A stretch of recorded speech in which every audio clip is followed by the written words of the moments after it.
Bonjour à vous, parents, professionnels de la petite enfance, et à vous qui côtoyez un bébé dans votre entourage. Je suis Bénédicte, je suis psychomotricienne, et dans mes vidéos, je vous aide à mieux comprendre votre bébé et vous donne des conseils simples à appliquer pour l'accompagner dans son développement psychomoteur. Aujourd'hui, nous allons parler de la bouche du bébé. Nous avons tous déjà remarqué cette petite manie qu'ont les bébés d'absolument tout mettre à la bouche. Pourquoi et faut-il les laisser faire? Je vous donne tout de suite la réponse et vous donne des actions concrètes à mettre en place pour l'accompagner.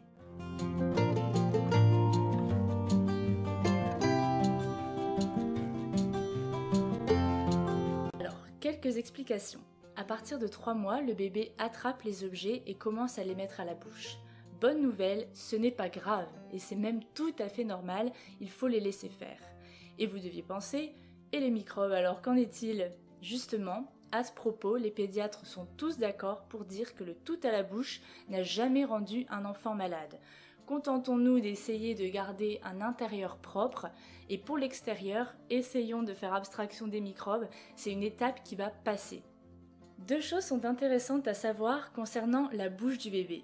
Premièrement, la bouche du bébé est l'endroit le plus sensible de son corps, en tout cas dans un premier temps. Effectivement, au niveau de cette bouche, il y a une multitude de récepteurs sensoriels. C'est un petit peu comme si sa bouche, c'était nos mains à nous adultes.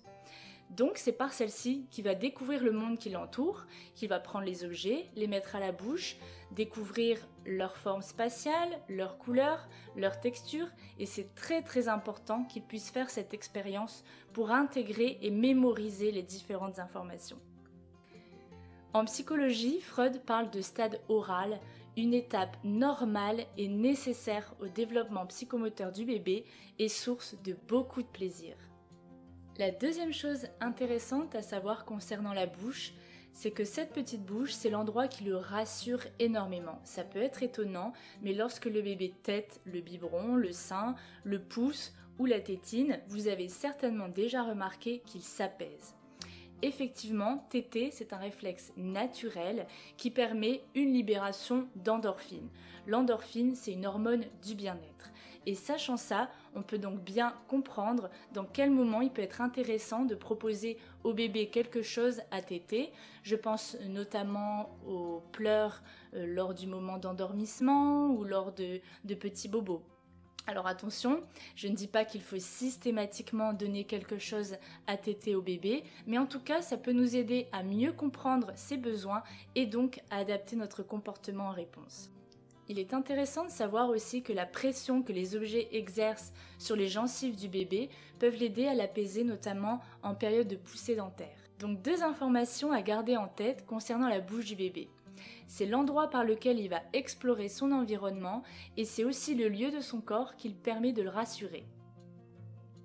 Alors en pratique, ça donne quoi? J'ai 5 conseils à vous donner. Premier conseil, essayons de varier les objets proposés au bébé en termes de texture, de forme et de couleur.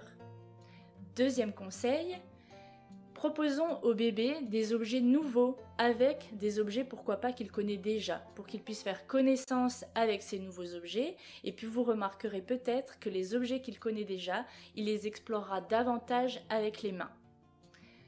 Troisième conseil, proposez peu de jouets au départ pour que le bébé puisse s'intéresser à un ou 2 jouets en particulier et puisse les explorer en profondeur. Trop de jouets autour de lui n'est pas forcément nécessaire pour son éveil, en tout cas dans un premier temps. Quatrième conseil que je peux vous donner, c'est que les objets du quotidien sont aussi de bons supports d'exploration pour le bébé. Pas besoin de dépenser forcément une fortune pour offrir de la variété à son bébé. Et puis 5e conseil, attention aux petits objets. Dès que le bébé commence à se déplacer, soyons vigilants aux petits objets justement, mais aussi aux produits ménagers. En résumé, mettre en bouche est vraiment nécessaire au développement psychomoteur du bébé. Il serait donc dommage de l'en priver. Si cette vidéo vous a plu et vous a intéressé, n'hésitez pas à mettre un pouce bleu, à commenter et à partager au maximum. Je vous dis à très vite!